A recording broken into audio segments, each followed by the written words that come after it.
Hello दोस्तों, कैसे हैं आप सब। आई होप आप सब बहुत अच्छे होंगे। तो दोस्तों, मैं रेहान कादरी और आप देख रहे हैं रेहान के कॉन्सेप्ट। जैसे कि आपको पता है कि मैं एक कोर्स बना रहा हूं और उस कोर्स का ये दूसरा मॉड्यूल है। अगर आपने पहला मॉड्यूल नहीं देखा है, पहला चैप्टर नहीं देखा है, तो मैं उस वीडियो का आई बटन पर उसका लिंक डाल दूंगा। आप वहाँ से क्लिक करके देख सकते हैं और डिस्क्रिप्शन में भी आपको वो लिंक मिल जाएगा। तो चलिए शुरू करते हैं दूसरे मॉड्यूल को। और मैं आपसे कहना चाहूँगा, अगर आपने इस चैनल को सब्सक्राइब नहीं करा अभी तक तो चैनल को सब्सक्राइब कर लें। तो दोस्तों, दूसरे मॉड्यूल का जो टाइटल है ना, कि ब्रेकअप के बाद ओवरथिंकिंग क्यों होती है। आइए जानते हैं क्यों होती है। तो मेरे दोस्तों, ब्रेकअप के बाद सबसे बड़ी प्रॉब्लम क्या होती है? ओवरथिंकिंग। रात को सोने जाओ तो दिमाग उसी इंसान के बारे में सोचता रहता है। दिन में काम करो तो भी वही चेहरे घूमते रहते हैं। लेकिन ऐसा क्यों होता है? क्या हमारा दिमाग हमारे खिलाफ काम कर रहा है? भाई देखो, अगर उसके ख्याल, उसके फ़ोटोज़, उसकी यादें आपके दिमाग में रहेंगी तो ज़ाहिर सी बात है वो आपको बार बार याद आएगी। पिछली वीडियोज़ में पिछले चैप्टर में मैंने आपको बताया था, पिछले मॉड्यूल में मैंने आपको बताया था कि यार कुछ चीज़ें जो है ना, आपको एक्सेप्ट करना पड़ेंगी कि ब्रेकअप हो चुका है। तो आप एक्सेप्ट नहीं कर रहे हैं कि ऐसा हुआ है। आप सोचते हैं कि यार उससे फिर से दोस्ती हो जाएगी, या फिर जो है दोस्ती चल भी रही है कुछ लोगों की। तो भाई, जब तक आप उससे दोस्ती रखोगे तो आप नहीं भूल पाओगे। आप काम करोगे या पढ़ाई करोगे, कुछ भी करोगे, उसकी याद ज़रूर आएगी और आप सोचोगे यार काश उससे बात मेरी हो जाए। सोते जागते, खाते पीते या फिर कुछ करते हुए कुछ भी करोगे, उसकी याद ज़रूर आएगी। तो मेरे दोस्तों, अगर आपके साथ भी ऐसा हो रहा है तो टेंशन मत लो। ये सिर्फ एक साइकोलॉजिकल ट्रिक है जिसे समझकर हम इसे कंट्रोल कर सकते हैं। भाई देखो, दुनिया में कोई भी चीज़ है ना, उसके सॉल्यूशन बहुत हैं भाई। बस हमारे दिमाग को, हमारा दिमाग चलना चाहिए। अब ऐसा नहीं कि कहीं कोने पे बैठ गए और जो है बेफालतू की बातें दिमाग में चल रही हैं, बेमतलब में परेशान है, घर को ही परेशान कर रहे हैं, ख़ुद को ही परेशान कर रहे हैं और दोस्तों को भी परेशान कर रहे हैं। आइए जानते हैं। तो साइकोलॉजिकल फैक्ट जानते हैं, ब्रेकअप के बाद ओवरथिंकिंग क्यों होती है। आइए जानते हैं। ज़िगार्निक इफ़ेक्ट। तो इसमें कुछ पॉइंट हैं, आइए जानते हैं। इसका पहला पॉइंट, ज़िगार्निक इफ़ेक्ट। दिमाग अधूरी चीज़ों को भूलता नहीं। जब कोई कहानी अधूरी रह जाती है तो हमारा दिमाग उसे पूरा करने के लिए बार बार सोचता रहता है, जैसे कि मैंने अभी आपको बताया था। इसलिए ब्रेकअप के बाद हम सोचते हैं काश मैंने ये कर लिया होता, काश मैंने वो ना कहा होता। समझ रहे हो ना? जब इंसान का ब्रेकअप हो जाता है तो उसके बाद में उसके दिमाग में विचार आते हैं कि यार काश मैंने ऐसी बात ना बोली होती, अगर मैं ऐसा नहीं बोलता तो यार ब्रेकअप नहीं होता। अब कुछ लोग ऐसा भी सोचते होंगे कि यार ऐसी कोई पावर मेरे पास आ जाए कि मैं टाइम ट्रैवल कर लूँ और बीते हुए कल में चला जाऊँ और वो गलती जो मुझसे हुई है, वो गलती जो है उसको ख़त्म कर दूँ और जो है वो गलती ऐसा कुछ करूँ कि वो गलती हो ही नहीं दोबारा से, वो बात मैं ऐसी बोलूँ नहीं और बोलने नहीं दूँ खुद को। तो ऐसा कुछ बहुत लोग सोचते हैं कि यार टाइम ट्रैवल कर लूँ, तो ये आसान वाली बात नहीं भाई।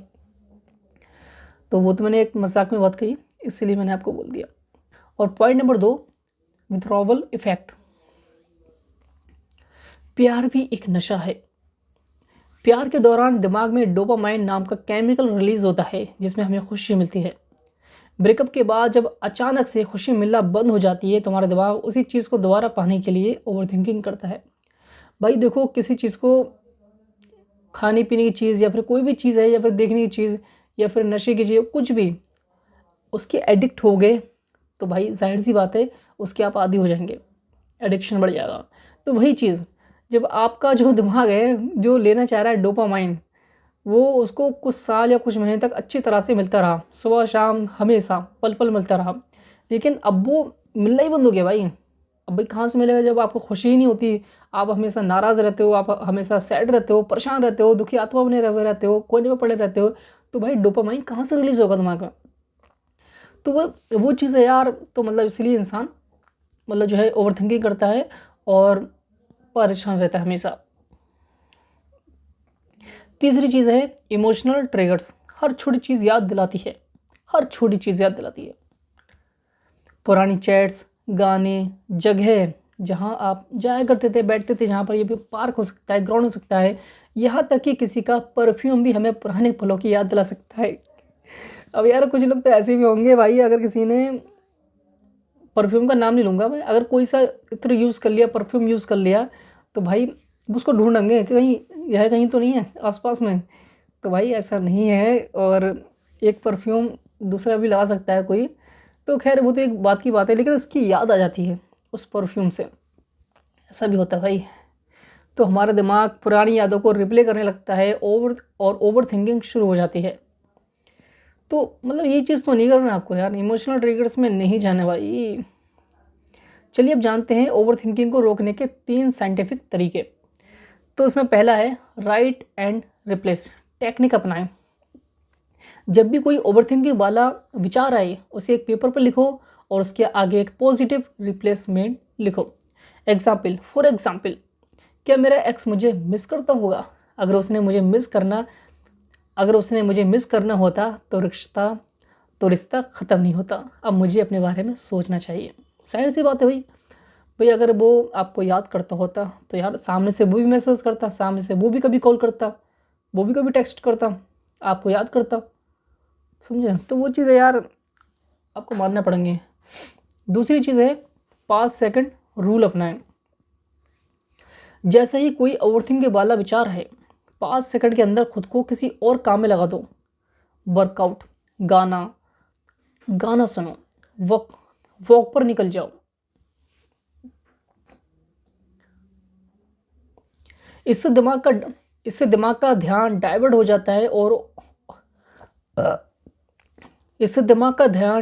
जाता है और ओवरथिंकिंग कम होने लगती है।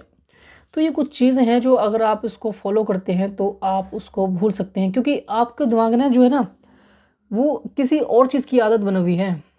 उसको याद करना, उसकी चैट पढ़ना, उसे चैट पे बात करना, कॉल पे बात करना, मैसेज से बात करना, मतलब वही चीज़ दोनों चीज़, चैट और मैसेज बात एक ही है। मतलब कहीं पर जाके बैठना, मतलब ये जो चीज़ें हैं ना वो आपके दिमाग की आदत बन गई हैं।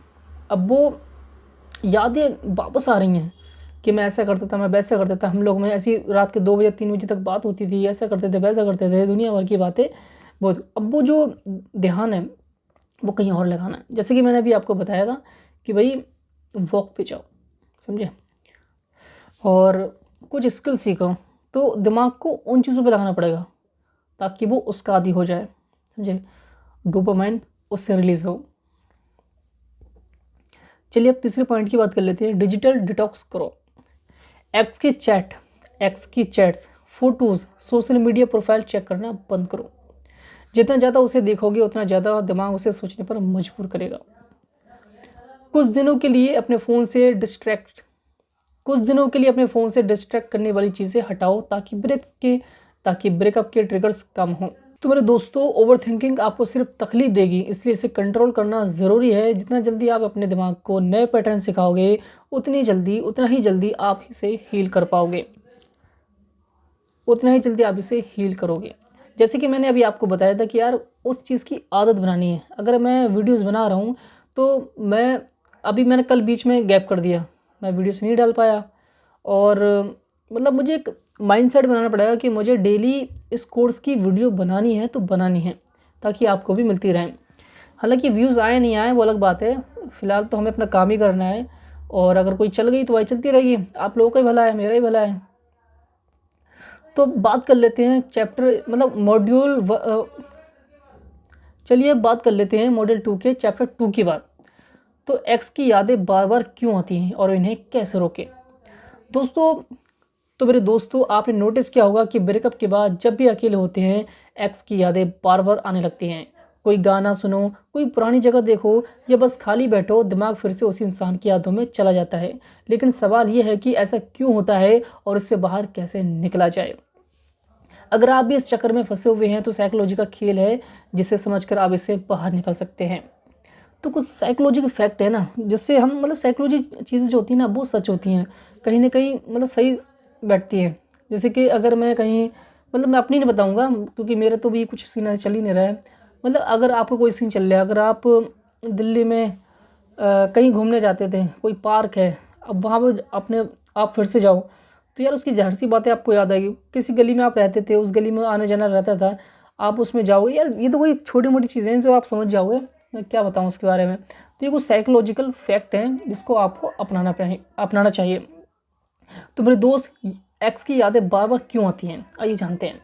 इसमें 3 पॉइंट हैं, आइए बात करते हैं 3 पॉइंट की। इमोशनल ट्रिगर्स, छोटी छोटी चीज़ें पुरानी यादें जिंदा कर देती हैं। अगर आपने साथ में कोई गाना सुना था, कोई जगह देखी थी, तो ब्रेकअप के बाद वो चीज़ें ट्रिगर का काम करती हैं। दिमाग इन चीज़ों के एक्स से जोड़ देता है, जिससे पुरानी यादें फिर से सामने आ जाती हैं। तो यार वो चीज़ें करो ही मत जैसे कि आपको वो चीज़ें याद आएँ। दूसरा पॉइंट है नॉस्टैल्जिया वाइस। दिमाग सिर्फ अच्छी यादें याद रखता है। जब कोई रिश्ता ख़त्म होता है तो हमारा दिमाग अच्छी यादों को ज़्यादा और बुरी यादों को कम याद करता है। इसलिए हमें लगता है कि रिश्ता बहुत अच्छा था और हमें फिर से उस इंसान के पास जाना चाहिए। और इसका तीसरा पॉइंट है अनफिनिश्ड बिजनेस। अधूरी कहानियाँ दिमाग से नहीं निकलती। अगर ब्रेकअप अचानक हुआ हो तो दिमाग उसे अधूरी कहानी मानता है और उसे ख़त्म करने की कोशिश करता है।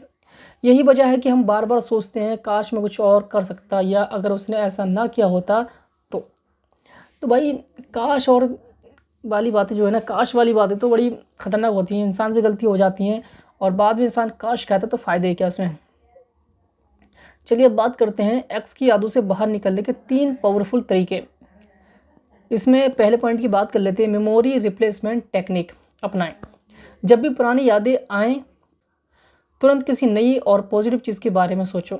फॉर एग्जाम्पल, एक्स की याद आते ही तुरंत अपने करियर, फिटनेस या किसी नए शौक पर ध्यान दो। जहाँ ध्यान जाता है वहाँ एनर्जी जाती है, इसलिए अपना ध्यान सही चीज़ों पर लगाओ। Point number 2, triggered breaking method. वो चीज़ें हटाओ जो याद दिलाती हैं। पुरानी चैट्स, फोटोज़ और गिफ्ट्स हटाओ, ये चीज़ें सिर्फ तकलीफ बढ़ाती हैं। सोशल मीडिया पर स्टॉकिंग बंद करो। अगर आप उसकी प्रोफाइल बार बार देखते हो तो आपका दिमाग उसे भूल ही नहीं पाएगा। नई आदतें अपनाओ, नई जगहों पर जाओ, नया म्यूज़िक सुनो, नई हॉबी ट्राई करो ताकि पुरानी चीज़ों से कनेक्शन टूटे। Point number 3, emotional closure. खुद को समझाओ कि ये खुद को समझाओ कि ये ख़त्म हो चुका है। अपने आप से कहो अगर ये रिश्ता मेरे लिए सही होता तो ये टूटता ही नहीं। एक लेटर लिखो जिसमें सारी फीलिंग्स निकाल दो और फिर उसे फाड़ दो या जला दो। ये माइंड को क्लोजर देता है। जितना जल्दी आप इसे एक्सेप्ट करोगे उतनी जल्दी आपका दिमाग इसे फिनिश कर देगा। अगर आपको बार बार एक्स की याद आती है तो घबराने की ज़रूरत नहीं है। ये सिर्फ आपके दिमाग का एक पैटर्न है जिसे सही स्ट्रेटजी से बदला जा सकता है। जितना जल्दी आप इस पर काम करोगे उतनी जल्दी आप फ्री हो जाओगे। चलिए अब बात कर लेते हैं मॉड्यूल 2 के चैप्टर 3 की बात, नो कॉन्टैक्ट रूल। सच में काम करता है या नहीं। ब्रेकअप के बाद सबसे बड़ा सवाल, क्या मुझे अपने एक्स से बात करनी चाहिए? अगर उसने मैसेज किया तो क्या जवाब दूँ? क्या मैं खुद उसे कॉल करूं या फिर पूरी तरह से इग्नोर कर दूं? तो मेरे दोस्त, अगर आप भी इस कंफ्यूजन में फंसे हैं तो आपको नो कॉन्टैक्ट रूल समझने की ज़रूरत है। ये वही स्ट्रेटजी है जो ब्रेकअप से जल्दी बाहर निकलने में सबसे ज़्यादा मदद करती है। अब मेरे दोस्तों, नो कॉन्टैक्ट रूल होता क्या है, आइए जानते हैं इसको विस्तार से। तो मेरे दोस्तों, ब्रेकअप के बाद कम से कम 30 से 90 दिन तक अपने एक्स से किसी भी तरह का कॉन्टैक्ट नहीं करना। कोई कॉल नहीं, कोई मैसेज नहीं, सोशल मीडिया पर कोई स्टॉकिंग नहीं, दोस्तों के ज़रिए कोई खबर लेना भी बंद। कर सकते हो आप ऐसा? मुझे नहीं लगता भाई, लेकिन भाई आपको करना पड़ेगा भाई। अगर आपको उसको भूलना है ना तो आपको करना पड़ेगा। तो मेरे दोस्तों, नो कॉन्टैक्ट का मतलब क्यों होता है? अपने एक्स से रिश्ता पूरी तरह से ख़त्म करना, अपने दिमाग और दिल को हील करने का समय देना, खुद को फिर से मजबूत बनाना। और इसमें एक चीज़ और है, नो कॉन्टैक्ट रूल सच में काम क्यों करता है? तो इसमें भी कुछ पॉइंट हैं, आइए जानते हैं इसका पहला पॉइंट। ब्रेकअप का असली दर्द ख़त्म करने में मदद करता है। जब तक आप अपने एक्स से जुड़े रहेंगे तब तक आप हील नहीं कर पाएंगे। No contact rule, no contact आपको अपनी फीलिंग्स को कंट्रोल करने का मौका देता है।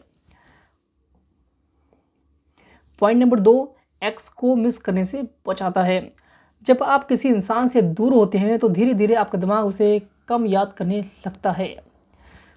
ऐसा तो होता है ना, कोई चीज़ अगर आपके पास अभी है बाद में नहीं है तो भाई धीरे धीरे आदत बनी जाती है, लेकिन आपको जो है ना उसका आदी नहीं बनना है, डेली याद नहीं करना है। वही मैं कॉन्टैक्ट रूल समझा रहा हूँ आपको। जितना कम कॉन्टैक्ट उतनी जल्दी रिकवरी। पॉइंट नंबर 3, एक्स को आपकी वैल्यू समझने पर मजबूर करता है। अगर आप हर बार एक्स को कॉल या मैसेज करेंगे तो उसे लगेगा कि आप अभी भी डिस्परेट हो। लेकिन जब आप अचानक गायब हो जाते हैं तो एक्स को सोचने पर मजबूर कर देता है, अरे ये तो मुझे मिस ही नहीं कर रहा। और पॉइंट नंबर 4 आपको सेल्फ इम्प्रूवमेंट पर फोकस करने का समय देता है। जब एक्स आपकी लाइफ से बाहर होता है तब आप खुद को बेहतर बना सकते हैं। अपनी हेल्थ, अपना करियर, गोल्स पर ध्यान दो। और इसमें और चीज़ें हैं, नो कॉन्टैक्ट में सबसे बड़ी गलतियाँ क्यों होती हैं, जो कि आपके लिए बहुत ज़्यादा ज़रूरी है, समझना बहुत ज़्यादा ज़रूरी है। इसमें भी कुछ पॉइंट है। इसका पहला पॉइंट है आधा अधूरा नो कॉन्टैक्ट। कुछ लोग 10 से 15 दिन तक नो कॉन्टैक्ट करते हैं और फिर एक्स को और कर लेते हैं। ये गलती मत करना। अगर नो कॉन्टैक्ट करना है तो पूरा करो। पॉइंट नंबर 2, सोशल मीडिया पर स्टॉकिंग करना। अगर आप अपने एक्स की इंस्टाग्राम स्टोरी चेक करते हो तो आप नो कॉन्टैक्ट सही से फॉलो नहीं कर रहे हैं। अगर आप उसका स्टेटस देखते हो, उसकी डीपी देखते हो, मतलब पूरी तरह से उसको स्टॉक करते हो, तो भाई ये कोई नो कॉन्टैक्ट कोई नहीं हुआ यार। जिसे भूलना है उसकी अपडेट्स देखना बंद करो। पॉइंट नंबर 3, एक्स के हाउ आर यू मैसेज पर रिप्लाई देना। एक्स कभी कभी सिर्फ चेक करने के लिए मैसेज करता है कि आप मूव ऑन कर रहे हो या नहीं। रिप्लाई मत दो। अगर उसने छोड़ा था तो अब उसका जवाब देना तुम्हारी जिम्मेदारी नहीं है। मेरे प्यारे दोस्तों, नो कॉन्टैक्ट रूल को सही से फॉलो करने की 5 स्ट्रेटेजी। अपने फ़ोन से उसका नंबर डिलीट कर दो। जब नंबर सेव नहीं रहेगा तो गलती से भी कॉल करने का मन नहीं करेगा। लेकिन आप मानोगे नहीं यार, आप कॉल ज़रूर करोगे, लेकिन यार करना पड़ेगा बुलाने के लिए।